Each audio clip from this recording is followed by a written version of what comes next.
নমস্কাৰ ডিডি অসমৰ মহিলা অনুষ্ঠান অৰ্ধ আকাশৰ সমূহ দৰ্শক বিন্দলৈ মই প্ৰীতিৰ শুভেচ্ছা জনাইছো মই আতুৰা চৌধুৰীয়ে উত্তৰ পূৰ্বাঞ্চলৰ নাৰীৰ শিক্ষাৰ আগশাৰীৰ অনুষ্ঠান সন্দিকৈ ছোৱালী মহাবিদ্যালয়ত সুদীৰ্ঘ ৩৭ বছৰ শিক্ষকতা কৰি অৱসৰ গ্ৰহণ কৰা শিক্ষাবিদ তেখেতৰ মনৰ কথা জানিবলৈ আমি আজি তেখেতৰ ঘৰত উপস্থিত হৈছোহি ব্যস্ততাৰ মাজতো তেখেতে সুদীৰ্ঘ ৮৫টা বসন্ত অতিবাহিত কৰি আজিও চিৰ তৰুণীৰ দৰে জীৱন অতিবাহিত কৰিছে এয়া আমাৰ মাজত ডক্টৰ মঞ্জুমালা বাইদেউ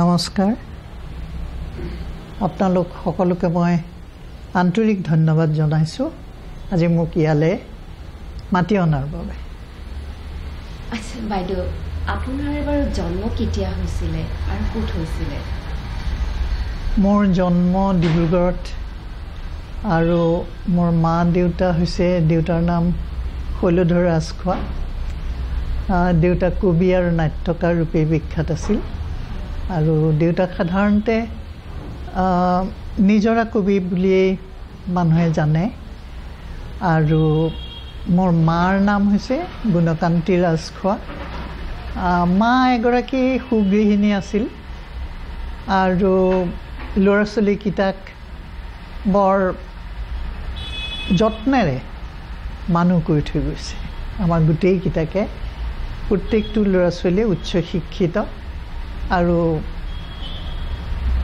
যদিও এতিয়া বৰ্তমান সকলোবোৰ গ'লগৈ ঘৰৰ আটাইতকৈ সৰু বুলি একমাত্ৰ মই এতিয়া বাচি আছোঁ আৰু বাইদেউ আপোনালোকে মহিলা হিচাপেতো আপোনালোকে সেইখিনি সময়টো কোনো শিক্ষাৰ কাৰণে শিক্ষা গ্ৰহণ কৰাৰ কাৰণে তেনেকুৱা ধৰণৰ কোনো বাধা পোৱা নাই আমি পোৱা নাছিলোঁ কিন্তু জানো যে সন্দিকৈ কলেজ যেতিয়া স্থাপন হৈছিল তেতিয়া এনেকুৱা এটা অৱস্থা হৈছিল যে ঘৰে ঘৰে চিঠি লিখি বা কৈ পেলাই মানুহক ছোৱালী আনিবলগীয়া হৈছিল কিন্তু ৰাজাবল্লা দাসৰ একান্ত যিটো এটা সাধনাৰ দৰে আছিল নাৰী শিক্ষাৰ আগুৱাই নিবৰ কাৰণে গতিকে তেখেতে শেষত এনেকৈ লগাৰ বাবে আজি হাজাৰ হাজাৰ ছোৱালী সন্দিকৈ কলেজত পঢ়িছে এনেও আমাৰ দিনত ছোৱালী ইঞ্জিনিয়াৰিং বিশ্ববিদ্যালয়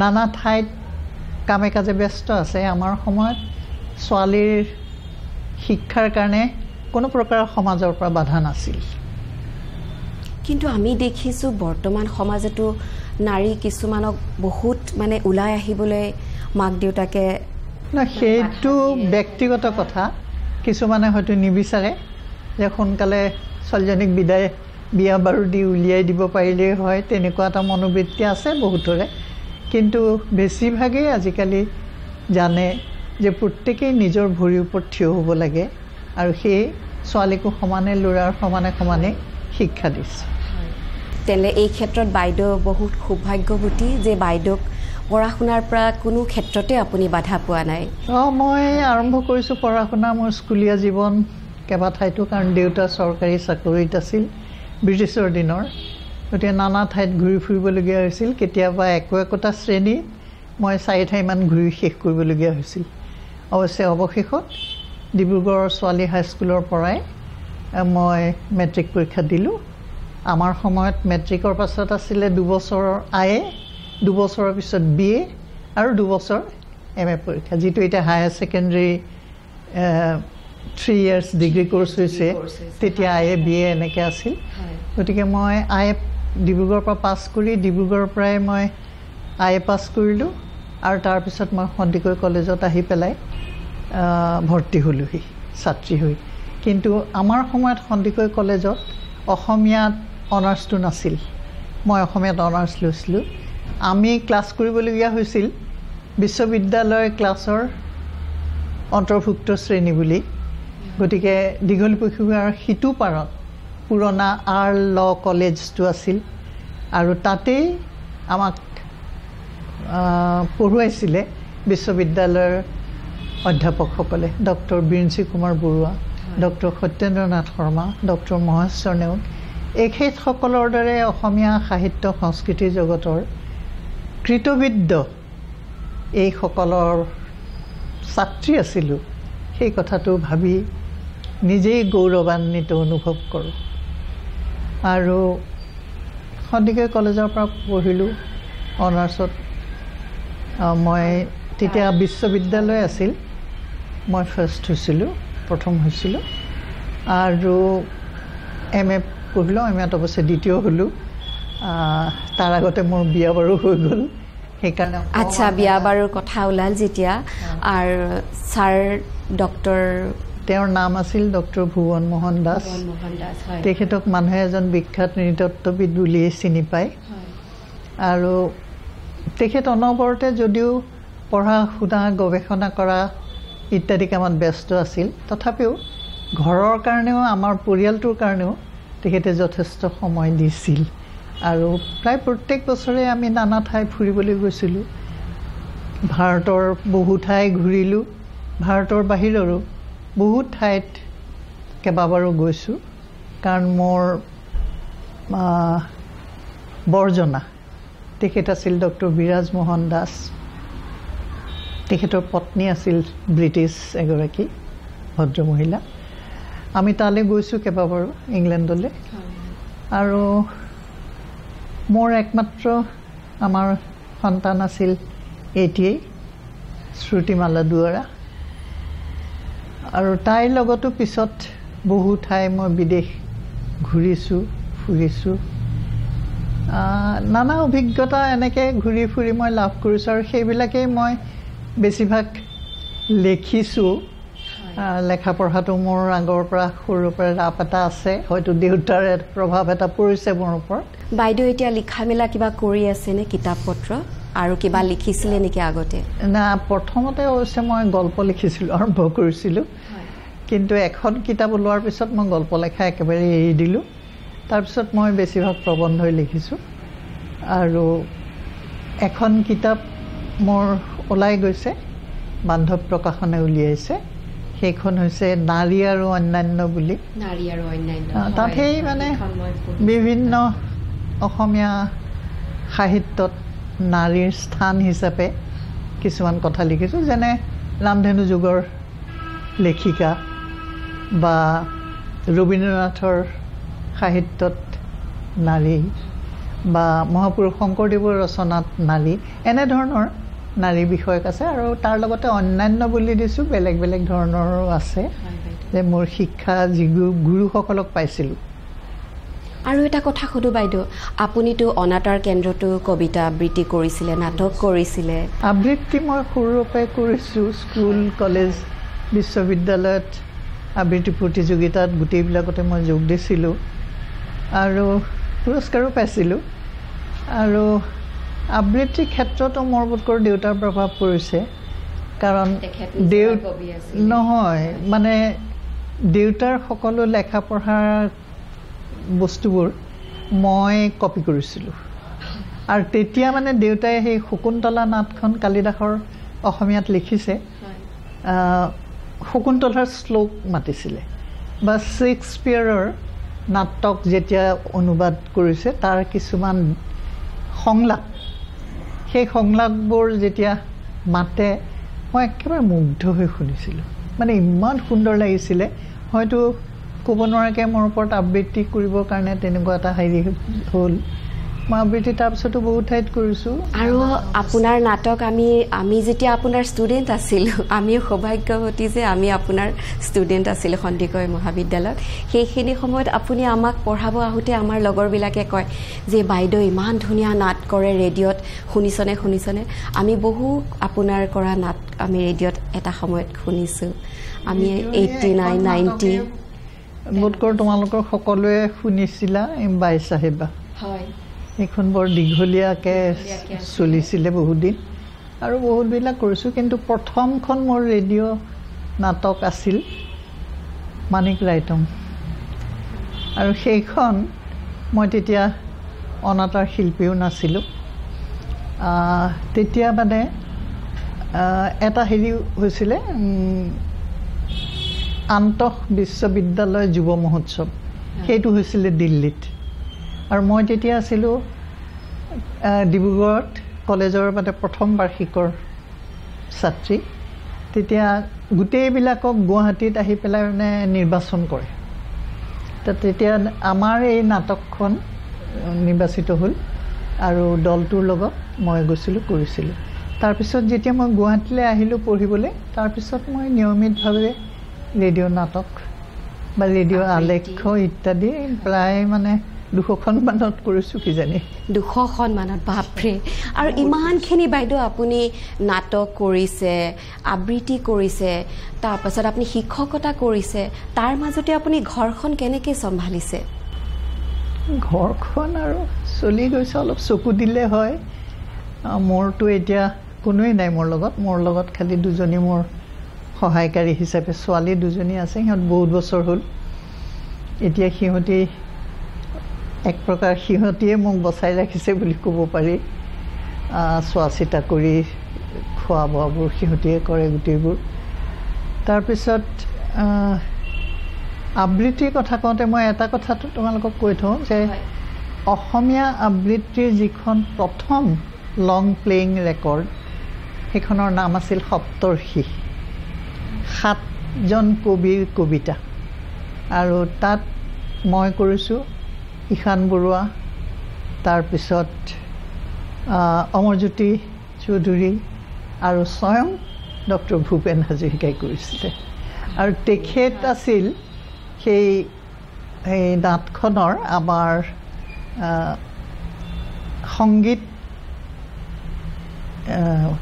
সংগীতজ্ঞ আছিল তেখেতে আৰু সংগীত যিটো পাৰ্শ্ব কিছুমান আবৃত্তিৰ লগত অকণমান লাগে সেইখিনি তেখেতেই দিছিল আৰু তেখেতে নিজেও এটা আবৃত্তি কৰিছিল গতিকে তাৰপিছতো আৰু বহুত কেছেট আৰু অন্যান্য ৰেকৰ্ড ইত্যাদিত আনৰ কবিতা মই আবৃত্তি কৰিছোঁ ভাল লাগে মোৰ আবৃত্তিটো সদায় মোৰ এটা প্ৰিয় বস্তু আৰু বাইদেউক মই আৰু এটা কথা সুধিবলৈ ওলাইছোঁ আপোনাৰ নাৰী সমাজৰ প্ৰতি বৰ্তমান আমাৰ সমাজত নাৰী সমাজৰ প্ৰতি আপুনি কিবা মেছেজ দিব বিচাৰে নেকি সকলোবিলাক নাৰীয়ে এতিয়া উচ্চ শিক্ষিত হৈ ওলাই আহিছে বেছিভাগেই আৰু সকলোবোৰ নহ'লেও আৰু তেওঁলোকে নিজৰ নিজৰ দায়িত্ব নিজেই ঠিক কৰি লৈছে বাছি লৈছে কেৱল মানে সকলোবিলাক এটা স্থিৰ লক্ষ্য লৈ পেলাই তাৰপিছত আগবাঢ়ি যাব লাগে যিমানখিনি নিজে পাইছে আনকো দিবলৈ চেষ্টা কৰিব লাগে সেইটোৱে কথা এই 85টা বছৰ বয়সতো আপুনি ইমান সুন্দৰকৈ কেনেকৈ জীৱনটো অতিবাহিত কৰি আছে নাই মই একো প্ৰত্যেক দিনৰ আজিৰ দিনটোৰ কথা ভাবোঁ কাইলৈ কি হ'ব সেইটো কথা মই নাভাবোঁ গতিকে এতিয়া আজি দিনটো কেনেধৰণে যায় সেইটোৱে হৈছে মোৰ প্ৰথম কথা আৰু বৰ বেছি প্ৰত্যাশা নাই মোৰ এতিয়া জীৱনৰ শেষৰ ফালে সন্ধিয়াৰ ফালে আহি উপস্থিত হৈছোহি গতিকে আৰু আমি শুনামতে আপোনাৰ নাতি ল'ৰা আৰু নাতি ছোৱালী তেওঁলোকেও বিদেশত আছে তেওঁলোকৰ বিষয়ে অকণমান ক'ব নেকি ছোৱালীয়ে সম্পূৰ্ণ শিক্ষা দীক্ষাৰে মানুহ কৰি থৈ গ'ল দুইটাই বৰ্তমান ইংলেণ্ডত থাকে মোৰ ছোৱালী তাইৰ ৰাগিনী দুৱৰা তাই খুব ভাল আঁকেও এই মোৰ ঘৰত যিবিলাক ছবি আছে ৱালত তাই অঁকা তাই এতিয়া লিডছ ইউনিভাৰ্চিটিত আছে আৰু ল'ৰাটো সি কিংছ কলেজৰ এটা স্পেচ ৰিচাৰ্চ চেণ্টাৰত সি তাৰ আচলতে ডক্টৰেটৰ ছাবজেক্টে আছিল স্পেচ ইনষ্ট্ৰুমেণ্টেশ্যন গতিকে সেই মহাকাশৰ গৱেষণাৰে কাম কাজত সিও ব্যস্ত হৈ আছে আহে সিহঁত মাজে মাজে আহিছিলে নাতিটো অলপতে সি গ'ল এসপ্তাহমান হৈছে এয়া আৰু মোৰ সংসাৰ ইমানেই বাইদেউ সুদীৰ্ঘ 37টা বছৰ সন্দিকৈ মহাবিদ্যালয়ত শিক্ষকতা কৰিছিলে আপুনি শিক্ষা জীৱনৰ সন্দিকৈ মহাবিদ্যালয়ৰ কিবা অভিজ্ঞতাৰ বিষয়ে আমাক ক'ব নেকি তুমিও সন্দিকৈ কলেজৰ ছাত্ৰী আছিলা সেইটো কথা জানি ভাল লাগিলে কাৰণ আমাৰ হাজাৰ হাজাৰ ছোৱালীৰ ভিতৰত সকলোকে মনত ৰখাটো সম্ভৱপৰ নহয় মই যেতিয়া প্ৰথম সোমাইছিলোঁ 1963 চনত সন্দিকৈ কলেজত তেতিয়া ছাত্ৰী সংখ্যা অৱশ্যে ইমান বেছি নাছিল কিন্তু মই থকা সময়ছোৱাতে দেখিলোঁ হাজাৰ হাজাৰ ছাত্ৰী আহি সন্দিকৈ কলেজত সোমাইছেহি আৰু মই তাত প্ৰথম সন্দিকৈ কলেজৰ প্ৰতিষ্ঠাতা অধ্যক্ষা চিৰ শ্ৰদ্ধেয়া ৰাজগোলা দাস বাইদেউক পাইছোঁ অধ্যক্ষা হিচাপে। তেখেত সদায় মন কৰিছিলোঁ গাড়ীৰ পৰা নামি আহে পাটৰ এখন মেখেলা এখন বোৱা চাদৰ আৰু চাদৰখন এতিয়াৰ ধৰণৰ নহয়। আগতে মোৰ মাহঁতে আইতাহঁতে যেনেকৈ লৈছিলে চাদৰখন তলফালৰ পৰা মেৰিয়াই ওপৰফালে আনি আৰু ওৰণিখন লৈ পেলাই তেনেধৰণে পিন্ধি আহিছিলে লাহে লাহে। আৰু বাইদেউ সোমোৱাৰ লগে লগেই সকলোবিলাক ছাত্ৰী এনেই ভয়ত বুলি নহয় সকলো তটস্থ হৈ গৈছিলে। আৰু বাইদেউৰ এটা কথা মন কৰিছিলোঁ ছাত্ৰীসকলক কেৱল শিক্ষাৰেই নহয় ছাত্ৰীসকলৰ চৰিত্ৰ ছাত্ৰীসকলৰ পিন্ধা উৰা ধুন পেচ মৰা এইবিলাকৰ প্ৰতিও কাৰা দৃষ্টি ৰাখিছিল আৰু যিটো কথা বেয়া পায় মুখৰ আগত কৈ দিবলৈ বাইদেউ বেয়া নাপাইছিলে। বাইদেউ থকাৰ দিনতেই কলেজখনৰ যথেষ্টখিনি উন্নতি হ'ল। বাইদেউৰ পিছত দ্বিতীয়জন আহিল বিখ্যাত শিক্ষাবিদ শৰৎ চন্দ্ৰ গোস্বামী ছাৰ আৰু ছাৰৰ দিনতেই কলেজখনৰ আৰু বহুত উন্নতি হ'ল। তেখেতৰ সময়তে বিজ্ঞান শাখা খুলিল। তাৰপিছত আৰু যথেষ্ট কাৰা আছিল কিন্তু যেতিয়া সেই এৰিয়া চাদৰখন পিন্ধি আমি ক্লাছ লৈ থাকোঁতে বাৰাণ্ডাত আমাৰ মুখেদি ছাৰ পাৰ হৈ যায় তেতিয়া গোটেই ছোৱালীবিলাকৰ লগতে আমি শিক্ষা দি থকা সকলো তটস্থ হৈ যাওঁ। আমাক কিজানি ভিতৰলৈ সোমাই পেলাই এজাউৰি মাৰেই। তাৰপিছত কিন্তু এটা কথা ছাৰে জানিছিল যে কোনবোৰে কেনেধৰণৰ ক্লাছ লয় বা হেৰি হয় আৰু সদায় মানে দেখোঁ টেবুলত সকলোবিলাক শিক্ষকৰ ডাঙৰ যিখন ৰুটিন ক্লাছ কেতিয়া কাৰ আছে সেইখন লৈ পেলাই বহি থাকে। কোনোবা যদি নাহে লগে লগে ফোন কৰে দেৰি হোৱাৰ কাৰণে। এদিন মোৰ এটা ভুল হ'ল, মোৰ সেই ক্লাছটো নাই বুলি মই যোৱা নাছিলোঁ। ছাৰে লাহেকৈ হাঁহি এটা মাৰি মোলৈ ফোন এটা কৰিছে, মঞ্জু তোমাৰ ক্লাছ এটা আছিল নহয় আজি। মোৰতো একে ধাতু উৰি গ'ল। মই চোৱাই নাই লগে লগে মানে কোনোমতে একপাক মাৰি পেলাই চুলিখিনি খোপা এটা বান্ধি মই ওলালোঁ। ছাৰে হাঁহিছে আৰু একো কোৱা নাই মোক। জানে মই কেতিয়াও ক্লাছ ক্ষতি কৰা নাছিলোঁ, ক্লাছ সদায় লৈছিলোঁ। আৰু ছাৰৰ ব্যক্তিত্বটোৱেই মানে সকলোকে আকৰ্ষণ কৰিছিলে। তাৰপিছতো পালোঁ বাকী কেইগৰাকীকো পাইছোঁ মই। ৰত্নকান্ত বৰুৱা ৰত্ন বৰুৱা তেখেত অসমীয়া আৰু ইংৰাজী দুয়োটা ভাষাতে বৰ সুন্দৰ লিখিছিলে, মানে যিবিলাক লিখিব লাগে আৰু ছাত্ৰীসকলৰ খুব ভালদৰে চোৱা চিতা কৰিছিলে। তেখেতেও কিন্তু বহুত ষ্ট্ৰিক্ট আছিলে, আমি পাইছোঁ। ছোৱালীসকলৰ মানে ড্ৰেছ পাতি সকলো ফালে তেখেতেও নজৰ ৰাখিছিলে আৰু খুব ভালকৈ কলেজখন মানে পৰিচালনা কৰিছিলে। নাছিলে হয়। তাৰপিছতো পাইছোঁ তেখেত বৰুৱা। তাৰপিছত মোৰেই ছাত্ৰী আছিলে গীতা বৰুৱা। গীতাও গৈ পেলাই অৱশ্যে সেই কাৰ্যকৰী অধ্যক্ষা হৈছিলে। আৰু চেনেহী বেগম বাইদেউ আছিলে, তেওঁ হৈছিলে। আৰু ছাত্ৰী আমাৰ গোটেইবিলাকক মনত নাথাকে কিন্তু দুবিধ ছাত্ৰী আমাৰ মনত থাকে। এবিধ হৈছে খুব ভাল, মানে পঢ়া শুনাৰ পৰা আৰম্ভ কৰি বা খেলা ধূলা এইবিলাকতো যিবিলাক পাৰ্গত সেইবোৰ ছাত্ৰীক মনত থাকে। আৰু মনত থাকে আনবিধ এই যে যিবোৰ খুব দুষ্ট আৰু যিবিলাকে সদায় কিবা নহয় কিবা এটা গণ্ডগোল কলেজটোত কৰিছে, এই তেনেকুৱাবিলাকক মনত থাকে। খুব ভাল লাগিলে কলেজৰ অভিজ্ঞতাৰ বিষয়ে গম পাই বাইদেউ। আপুনি বহু ঠাইত কবিতা আবৃত্তি কৰিছে। আজি আপুনি আমাৰ দৰ্শকসকলক আপোনাৰ ভাল লগা এটা কবিতা অকণমান আবৃত্তি কৰি শুনাব নেকি বাৰু? মই চেষ্টা কৰি চাওঁ বাৰু। মই যিখন প্ৰথম অসমীয়া লং প্লেয়িং ৰেকৰ্ডৰ কথা কৈছিলোঁ ভূপেন হাজৰিকাৰ পৰিচালনাত, তাত মই যিটো কবিতা আবৃত্তি কৰিছিলোঁ সেইটো হৈছে ডক্টৰ নিৰ্মল প্ৰভা বৰদলৈয়ে ৰচনা কৰা গান্ধাৰী। সেই কবিতাটোৰেই প্ৰথম অকণমান মই আবৃত্তি কৰিবলৈ চেষ্টা কৰোঁ। গান্ধাৰী।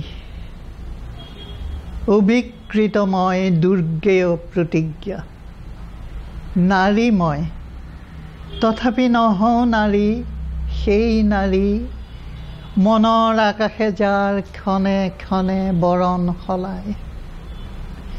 প্ৰেমিকা তথাপি নহওঁ প্ৰেমিকা, সেই অৰ্থত অন্ধ স্বামীৰ বাবে নিজৰ দৃষ্টিক যি অৱৰুদ্ধ কৰে।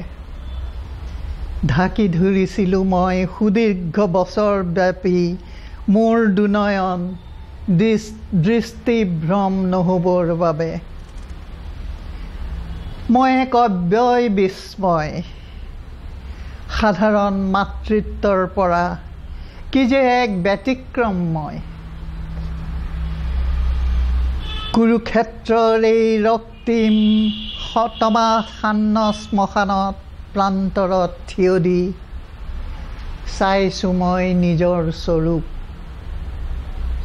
মাতৃ হ'লোঁ সন্তানৰ, তথাপি নহ'লোঁ মাতৃ, সেই অৰ্থত নিজৰ জীৱন যি আগুৱাই দি অধীৰা বাউলী হৈ কৰে তন্ময় প্ৰাৰ্থনা পুত্ৰৰ কল্যাণৰ বাবে। মইতো নহওঁ মাতৃ, মোৰতো কোনো সন্তান নাই। এশ পুত্ৰ, সি যে এক হাঁহি উঠা কথা। এশ দুখ স্বপ্নৰ সি যে এক কাল আবিৰ্ভাৱ। সুখৰ স্বপ্নৰ বাবে নিমিলিত কৰোঁতে নয়ন। মই যে নহওঁ মাতৃ, যাৰ মাতৃত্বৰ অধিকাৰ নাই, কেনেকৈ হ'ব পাৰে তেওঁ নাম মাতৃ। মাত্ৰ মই ৰাজমাতা, ৰাজবধূ, ৰজাৰ গৃহিণী। হাই মাতৃ, কি যে এক প্ৰশান্ত সমাহিত সুগভীৰ বিদ্যুৎ বৰণী অৰ্থ মাতৃ দুটা শব্দত। যেনে সুশীতল গভীৰ সাগৰ, বুকুত যাৰ অনন্ত আকাশ আৰু নিশ্চিত প্ৰত্যয়, য'ত হাজাৰ ঢৌৱে পায় পৰম আশ্ৰয়। এইখিনিয়ে ক'লোঁ আৰু আছে, এইটো যথেষ্ট দীঘল। খুব ভাল লাগিল বাইদেউ, বহুত ধন্যবাদ। এতিয়া মোৰ সেই আগৰ শক্তিও নাই, আগৰ মাতো নাই। ভাল হৈছে, ভাল লাগিছে। তুমি ক'লা কাৰণে মই অকণমান কৰি শুনালোঁ। বাইদেউ আপোনাৰ লগত কথা পাতি বহুত ভাল লাগিলে। আজি আমি গুৱাহাটী দূৰদৰ্শনৰ ফালৰ পৰা আপোনাক বহু শুভেচ্ছা জনাইছোঁ আৰু আপোনাৰ সুস্বাস্থ্য কামনা কৰিছোঁ। আপুনি ভালে কুশলে থাকক। আকৌ আপোনাক লগ পোৱাৰ আশা ৰাখিছোঁ। নমস্কাৰ বাইদেউ। নমস্কাৰ। প্ৰিয় দৰ্শক, এয়াই আছিল সন্দিকৈ মহাবিদ্যালয়ৰ অসমীয়া বিভাগৰ প্ৰাক্তন মুৰব্বী অধ্যাপিকা ডক্টৰ মঞ্জুমালা দাস বাইদেউৰ সৈতে হোৱা আমাৰ সাক্ষাৎকাৰ অনুষ্ঠান। আজিৰ আমাৰ অনুষ্ঠান ইমানতে অন্ত পৰিল। পৰৱৰ্তী অনুষ্ঠানত আমি আকৌ আপোনালোকক পুনৰ লগ পাম। নমস্কাৰ, ধন্যবাদ।